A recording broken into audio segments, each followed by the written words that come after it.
തൻ്റെ മണ്ഡലമായ തിരുവനന്തപുരം മണ്ഡലത്തിലേക്ക് ശശി തരൂർ വിമാനത്താവളം ഇറങ്ങി വന്നപ്പോൾ തന്നെ വലിയ സ്വീകരണം എയർപോർട്ടിൽ ലഭിച്ചു. അതോടുകൂടി അന്തം കമ്മികൾക്ക് ബേജാറായി. കമ്മ്യൂണിസ്റ്റുകാർ പ്രാകൃതന്മാരാണ് എന്ന ശശി തരൂരിൻ്റെ പരാമർശം കൂടി കേട്ടപ്പോൾ മുഴുത്തു. അതായത് 15 മുതൽ 20 വർഷം വരെ പിന്നോട്ടടിക്കുന്ന ഭരണമാണ് കമ്മ്യൂണിസ്റ്റ് ഭരണം എന്നുള്ളത് ശശി തരൂർ തുറന്നടിച്ചതോടുകൂടി CPM-ലേക്ക് അല്ലെങ്കിൽ ഇടതുപക്ഷത്തേക്ക് പോകുന്നു എന്ന ഖ്യാതി, എന്ന കിംവദന്തി പരത്തിയ ഇടതുപക്ഷ പിണറായിസ്റ്റുകളുടെ വാ പൂട്ടിക്കെട്ടിയിരിക്കുകയാണ് തരൂർ. ഞാൻ നിൽക്കുന്നത് ഇപ്പോഴും കോൺഗ്രസിൽ തന്നെയാണ്. എൻ്റെ പ്രവർത്തകർക്ക് എന്നെ വലിയ കാര്യമാണ്. അവരുടെ കലവറയില്ലാത്ത പിന്തുണ ഒന്നുകൊണ്ട് മാത്രമാണ് ഞാൻ ജയിച്ചത് തുടങ്ങിയ വികാരഭരിതമായ വാക്കുകൾ തരൂർ പറഞ്ഞുകൊണ്ടേയിരുന്നു.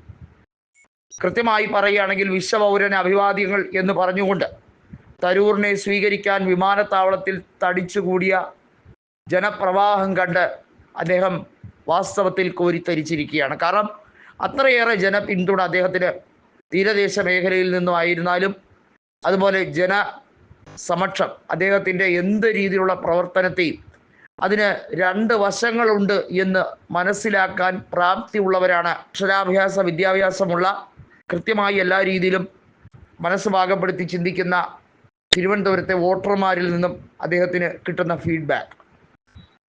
അദ്ദേഹം കോൺഗ്രസുമായി തെറ്റിപ്പിണങ്ങി, അദ്ദേഹം കോൺഗ്രസ് വിടും, വളരെ വൈകാതെ തിരുവനന്തപുരത്ത് ബൈ ഇലക്ഷൻ നടക്കും. ഇത്തരത്തിലുള്ള കിംവദന്തികളാണ് ഗോദി മീഡിയകൾ, അതായത് നരേന്ദ്രമോദിയെ പ്രകീർത്തിക്കുന്ന നാഷണൽ മീഡിയകൾ വരെ പടച്ചു വിട്ടിരിക്കുന്നു.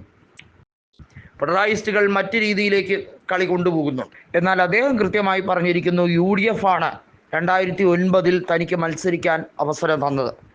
2009 മുതൽ ഇങ്ങോട്ട് നീണ്ട 16 കൊല്ലത്തോളം ഞാൻ കോൺഗ്രസ്സുകാരനായി തന്നെയാണ് പ്രവർത്തകർക്കിടയിൽ സദാസമയം ഉണ്ടായിരുന്നത്. അവരുടെ ദൈനംദിന പ്രശ്നങ്ങൾ കൃത്യമായി പരിഹരിക്കാനാണ് തിരുവനന്തപുരത്ത് സെക്രട്ടേറിയറ്റിൻ്റെ അടുക്കൽ MP ഓഫീസുള്ളത്. അവിടെ ആർക്ക് വേണമെങ്കിലും വന്ന് ഏത് രീതിയിലും പാർട്ടിക്ക് അതീതമായി പരാതികൾ, അവരുടെ വേദനകൾ പങ്കുവയ്ക്കാം.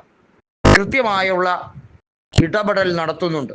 അതുകൊണ്ട് തന്നെയാണ് ജാതി മതത്തിന് അതീതമായി വർഗീയതയ്ക്ക് സ്ഥാനമില്ല എന്ന് തിരുവനന്തപുരം കഴിഞ്ഞ 4 തവണയും വിധിയെഴുതിയതെന്ന് തരൂർ പറഞ്ഞിരിക്കുകയാണ്. അതോടുകൂടി ഗോദി മീഡിയയുടെയും പിണറായിസ്റ്റുകളുടെയും വായടപ്പിച്ചിരിക്കുകയാണ് ഡോക്ടർ തരൂർ.